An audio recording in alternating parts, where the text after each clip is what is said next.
wabarakatuh. Halo, apa kabar? Kembali berjumpa dengan saya, Hersum Arif dari Forum News Network.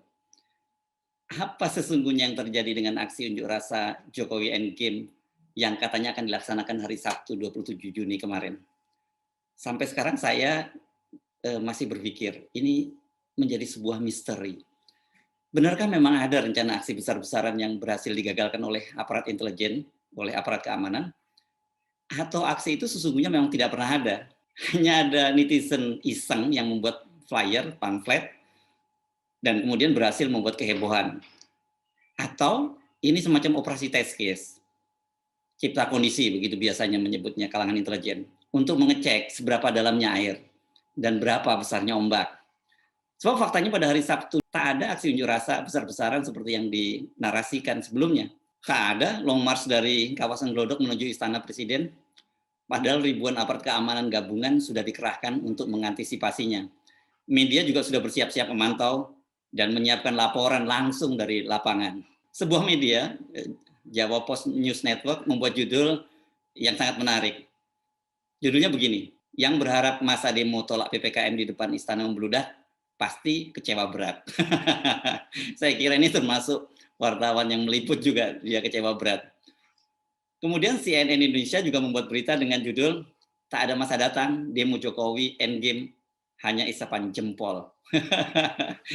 Memang benar, tidak ada masa yang datang mengikuti aksi unjuk rasa. Ada beberapa orang yang datang dan kemudian malah ditangkap polisi dan dilakukan vaksinasi. Wah, ini sih enak juga ya, ditangkap polisi dan kemudian malah divaksin, tidak perlu antri seperti orang lain yang harus antri dalam kerumunan masa panjang untuk mendapatkan vaksin. Ini cukup datang ke aksi Endgame dan kemudian ditangkap oleh polisi dan divaksin. Seorang netizen pada Sabtu kemarin itu membuat sebuah video yang menggambarkan sepinya jalan Gajah Mada menuju Harmoni Jakarta Pusat. Ini sebuah ruas jalan yang menuju istana, karena di ujung Harmoni itu adalah istana atau komplek Istana Kepresidenan dan kantor Sekretariat Negara.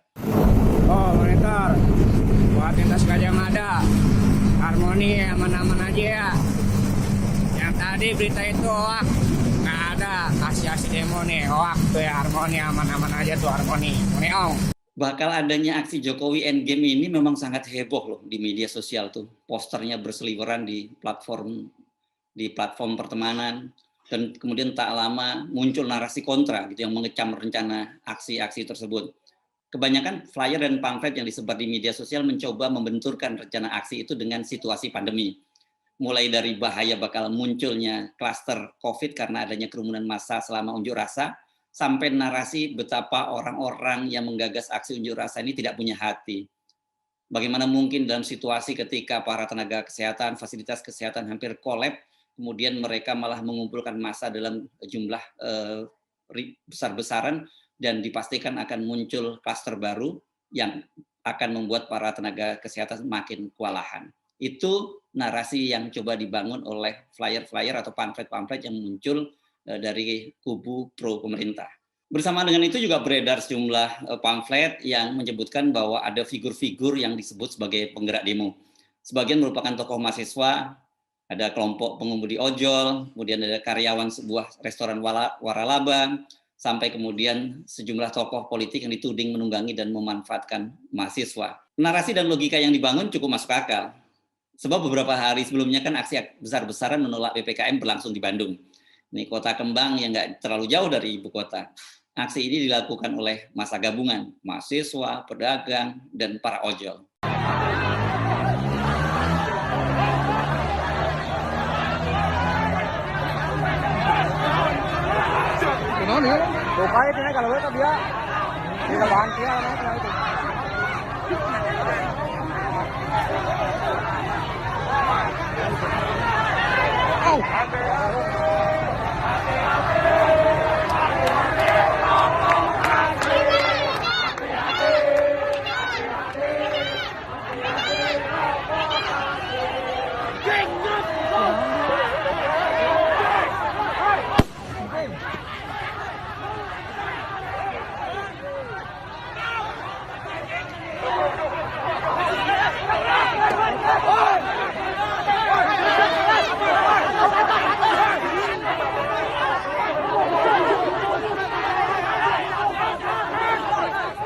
siapa yang disebut sebagai penggerak Jokowi Endgame ini? Salah satunya adalah Del Pedro Marhen. Ini adalah seorang mahasiswa yang tergabung dalam kelompok Blok Politik Pelajar. Ini Anda masih ingat ya, namanya ini, nama Pedro ini muncul kemudian naik daun karena dia menantang debat akademisi dari Universitas Indonesia, Ade Armando, pada waktu ribut-ribut kasus meme yang dibuat oleh Badan Eksekutif Mahasiswa Universitas Indonesia, yakni Jokowi sebagai King of Lip Service. Pada waktu itu Ade Armando kan mengecam aksi ini dan menyebut mereka dengan berbagai sebutan yang tidak pantas, antara lain pandir, kemudian masuk ke UI, nyogok. Itu dengan Ade Armando ini kemudian dipersoalkan oleh sejumlah banyak orang, dan ada satu kelompok mahasiswa yang tergabung dalam Blok Politik Pelajar menantang debat, dan kemudian debat ini saya fasilitasi disiarkan secara langsung di Harrisburg Point. Dan pada waktu penontonnya luar biasa. Sejak itu Del Pedro naik daun. Benarkah Del Pedro sebagai penggerak Endgame?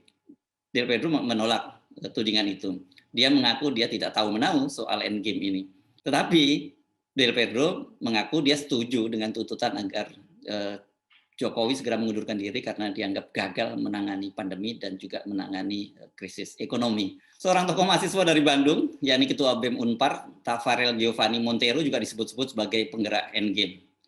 Dan seperti halnya Del Pedro, itu status pribadinya juga disebar di media sosial. Ini Del Pedro kan di flyer-flyer atau poster-poster di media sosial itu fotonya disertai dengan nomor telepon dan alamat rumahnya disebar dan diserukan untuk ditangkap. Namun seperti halnya Del Pedro, ini Giovanni atau Tafarel Giovanni Montero ini juga membantah, tapi bukan dia yang langsung membantah. Yang membantah adalah kampus Unpar. Menurut pimpinan di kampus Unpar, mereka sudah mengkonfirmasi ini, sudah menanyakan ini kepada Tafarel, dan itu dibantah. Jadi tidak ada mahasiswanya yang terlibat dalam aksi Jokowi Endgame. Begitu juga dengan seorang karyawan Mendes, ini namanya Ahmad Sofyan. Dia disebut-sebut sebagai pembuat poster Endgame. Dan lebih menarik lagi karena Sofyan ini dikait-kaitkan sebagai alumni 212. Fotonya juga disebar, ada nomor teleponnya, kemudian juga alamatnya. Namun ternyata info itu tidak akurat. Wendy's Indonesia, ini restoran waralaba makanan, membantah bahwa karyawannya terlibat dalam aksi Jokowi Endgame.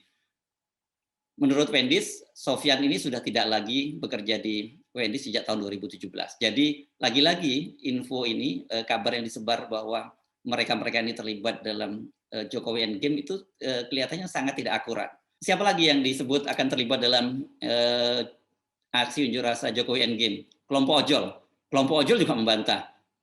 Mereka bahkan sampai kemudian bertemu dengan Kapolda Metro Jaya, Irjen Pol Fadil Imran, dan menjelaskan mereka tidak akan terlibat dalam aksi Jokowi Endgame ini. Bukan hanya mahasiswa, karyawan atau ojol, tapi ada kelompok-kelompok lain. Ini biasanya disebut sebagai kelompok intelektual yang disebut akan menunggangi aksi Endgame ini.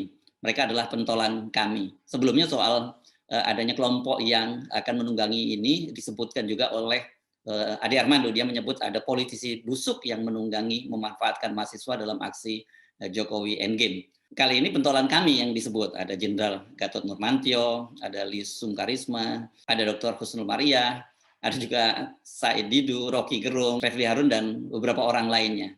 Posternya juga disebar. Mereka disebut sebagai dalang dari aksi Jokowi Endgame ini. Betapa seriusnya aksi ini atau rencana aksi ini itu terlihat atau tercermin dari berkumpulnya para petinggi keamanan negara di kantor Menko Polhukam pada hari Jumat 23 Juli lalu. Saya ingin menyampaikan perkembangan pengelolaan penanganan COVID dalam kaitannya dengan situasi sosial, politik, ekonomi, dan sebagainya yang baru saja kami bicarakan di dalam rapat inti Polhukam, dihadiri oleh 9 kementerian dan lembaga, Menko Polhukam, Mendagri, Menlu, Menkominfo, Panglima TNI, Jaksa Agung, Kapolri, KSP, baru saja selesai rapat yang pada intinya mencatat hal-hal sebagai berikut. Pemerintah menyadari dan mencatat adanya semacam ketakutan atau keresahan di tengah-tengah masyarakat berkenaan dengan COVID-19 yang trennya terus tidak menentu. Keresahan itu muncul dalam dua bentuk. Satu, takut, bahkan katanya takut mati karena COVID. Kemudian di seberangnya itu takut mati karena ekonomi. Bayangkan seperti yang dikatakan oleh Pak Mahfud MD tadi, Menko Polhukam Mahfud MD, bahwa semua petinggi hukum berkumpul untuk mengantisipasi aksi itu. Jadi ini tidak main-main, bahkan Mahfud mengancam akan menindak tegas mereka-mereka yang akan melakukan aksi unjuk rasa di tengah PPKM darurat, di tengah tingginya angka COVID. Pemerintah mengetahui bahwa sekelompok orang memiliki keinginan untuk memanfaatkan situasi. Tadi ada kelompok yang murni tadi, lalu ada kelompok yang tidak murni. Ya,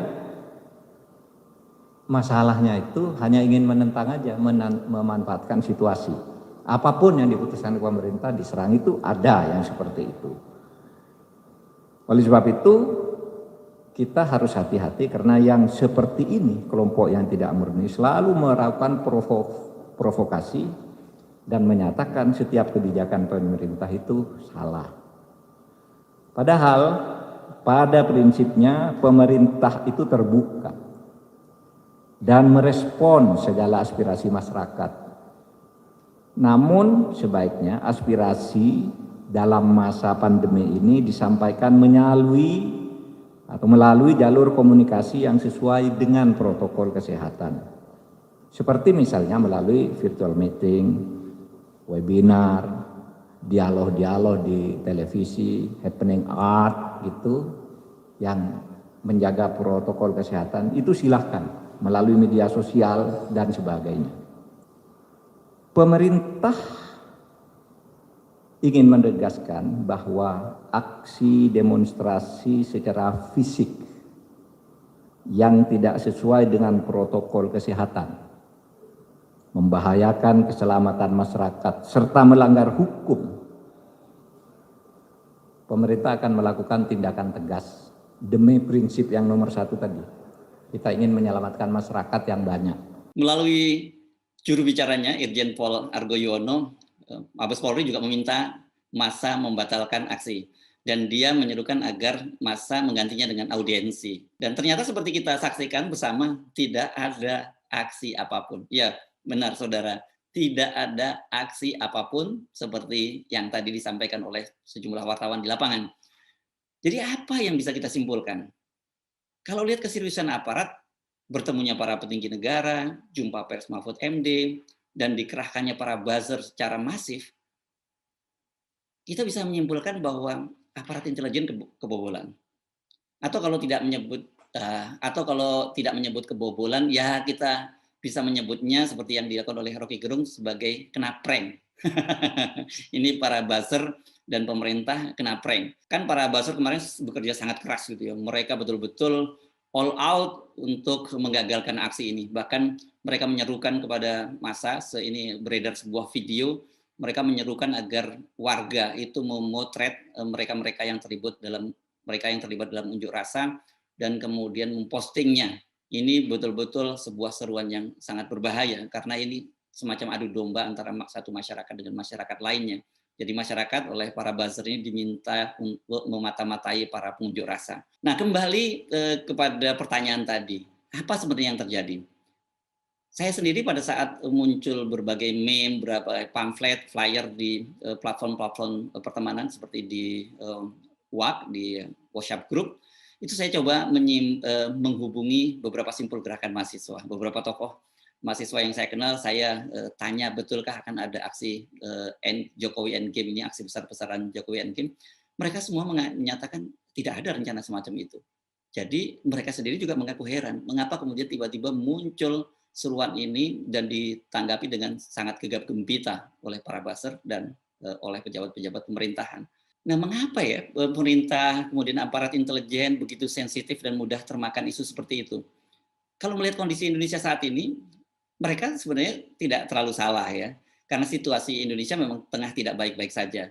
Angka COVID semakin menggila, sementara kebijakan PPKM yang diharapkan mampu menekan laju penularan COVID ditentang di sana-sini. Seperti tadi yang besar-besaran terjadi di Bandung, tetapi di beberapa kota lain, terutama di luar Jawa, juga terjadi unjuk rasa yang sama. Jadi mereka semua menolak PPKM darurat dilanjutkan. Di beberapa kota bahkan warga sudah mulai mengibarkan bendera putih seperti yang terjadi di Surabaya ini. Warga dari masyarakat Ampel mengatakan kami sudah menyerah.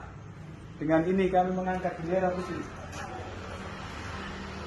Masyarakat Ampel sudah mengibarkan bendera putih. Ini kondisi Jalan Sasak. Kita sedang mengibarkan bendera putih. Fenomena seperti Surabaya sebenarnya sudah muncul lebih dulu itu di Garut. Para pengusaha hotel yang tergabung dalam PHRI sudah mengibarkan bendera putih. Di Rangkas Bitung, Banten, para pedagang kaki lima juga mengibarkan bendera putih. Ada juga sebuah video ini diambil di kawasan Tanah Abang yang sudah mereka juga mengibarkan bendera putih. Assalamualaikum warahmatullahi wabarakatuh. Selamat sore kepada dunsana Ambo ya, yang bisa menyaksikan secara live ikulah keadaan di Tanah Abang kini ya.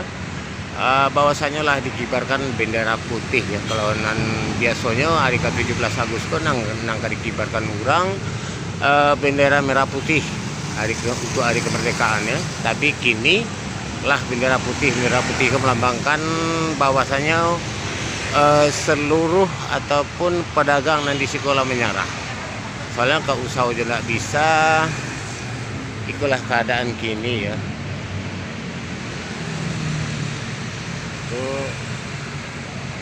Iko di seberang Blok B ya. Iko cuma sekedar membagikan informasi kepada dunsana dan bisa menyaksikan bahwasanya itulah keadaan aslinya di Tanah Abang ya. Dulu dikenal pusat pasar mancanegara ya. Kini sebenarnya langgang orang tidak boleh pun usaha beraktivitas seluruhnya ditutup. Jadi ikulah bendera putih yang dikibarkan menandakan ada penyerahan diri ya. Kalau ditinju orang lah melemparkan andok putih karing kalau bahwasanya lah menyerah. Sadonya kuncinya mungkin berserah diri kepada Allah, berserah diri kepada keadaan. Yo sadonya kita pulangkan kepada Allah, mudah-mudahan awak dapat perlindungan dan ada jalan keluarnya ya. Dan itulah sekedar informasi saja untuk dunsana Ambo yang bisa menyaksikan sekedar informasi ya. Itulah keadaan penanya di Tanah Abang. Cuman berbagi, oke, dan selamat malam, oke, selamat sore dan terima kasih. Kalau kita mengamati apa yang terjadi di media sosial, itu memang suasananya itu sungguh matang ya untuk sebuah gerakan massa. Bila tidak dikendalikan dengan baik, bisa berakibat fatal. Pemerintah nampaknya menyadari ada bayang-bayang besar kegagalan penanganan COVID. Angka penularan COVID itu meskipun diklaim berhasil ditekan, namun ternyata angka kematian semakin meninggi, bahkan pernah tertinggi di seluruh dunia.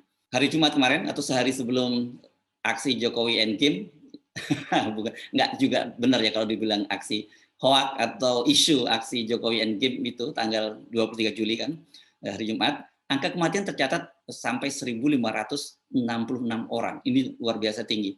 Padahal kan angka kematian ini yang selama ini jadi patokan bahwa benar penularan tinggi, tapi kematian rendah. Jadi sebenarnya aman lah. Ini orang boleh tertular tapi bisa sembuh. Tapi faktanya sekarang angka kematian jadi merambat naik. Ini tentu menjadi alarm tanda bahaya buat pemerintah. Pengendalian pandemi itu menjadi kunci untuk memulihkan ekonomi. Sementara pemulihan ekonomi menjadi kunci untuk mencegah terjadinya krisis. Nah, sekarang yang terjadi adalah angka pandemi terus naik, kematian juga naik. Jadi situasinya memang pemerintah menghadapi posisi yang sulit yang saya menyebutnya seperti buah simalakama tadi. Bila PPKM tidak dilakukan maka angka penularan COVID akan semakin tinggi, tetapi bila dilakukan PPKM masyarakat akan bergerak menentangnya. Jadi dua-duanya bukan pilihan yang mudah untuk diambil. Jadi berbeda sekali dengan krisis-krisis sebelumnya. Dulu juga ada unjuk rasa terutama setelah Pilpres 2019 atau menjelang Pilpres 2019, terutama ketika hasil pengumuman hasil pilpres diumumkan oleh KPU, itu banyak sekali aksi unjuk rasa bahkan berbuntut kematian. Tapi kali ini beda kasusnya. Ini krisis kali ini bisa berujung pada krisis periuk nasi. Itu yang menjadi serius ya. Karena orang lapar itu kan paling gampang dipicu untuk menjadi marah. Kalau beberapa waktu yang lalu tidak ada problem itu. Tetapi bayang-bayang bahwa akan ada orang yang tidak bisa makan itu sudah tampak di depan mata. Soal ini yang tampaknya sangat disadari oleh pemerintah. Karena itu sejak beberapa hari lalu ada semacam WA Blast ini. Saya sendiri juga mendapat WA Blast. Jadi mengajak rakyat meyakini bahwa Jokowi bisa menangani pandemi. Saya kira Anda juga sebagian ada yang menerima itu ya. Para pendukung Pak Jokowi bahkan juga sampai pejabat pemerintahan ini membuat tweet bond yang menyatakan percaya Jokowi bisa menangani pandemi. Sebuah kampanye yang kalau Anda masih ingat pada waktu itu yakni aksi Saya Pancasila, Saya Indonesia. Itu pernah dilakukan pada waktu itu, ada sebelah fotonya Pak Jokowi dan kemudian dibuatkan satu foto di sebelah untuk menempatkan foto kita. Waktu itu luar biasa, dukungannya cukup besar. Tetapi kali ini saya tidak melihat itu ya. Aksi membuat tweet bond ini tidak begitu sukses. Nah, saya sempat melihat sih ada salah satu pendukung Ganjar yang memanfaatkan momentum ini, menyatakan mendukung Jokowi bisa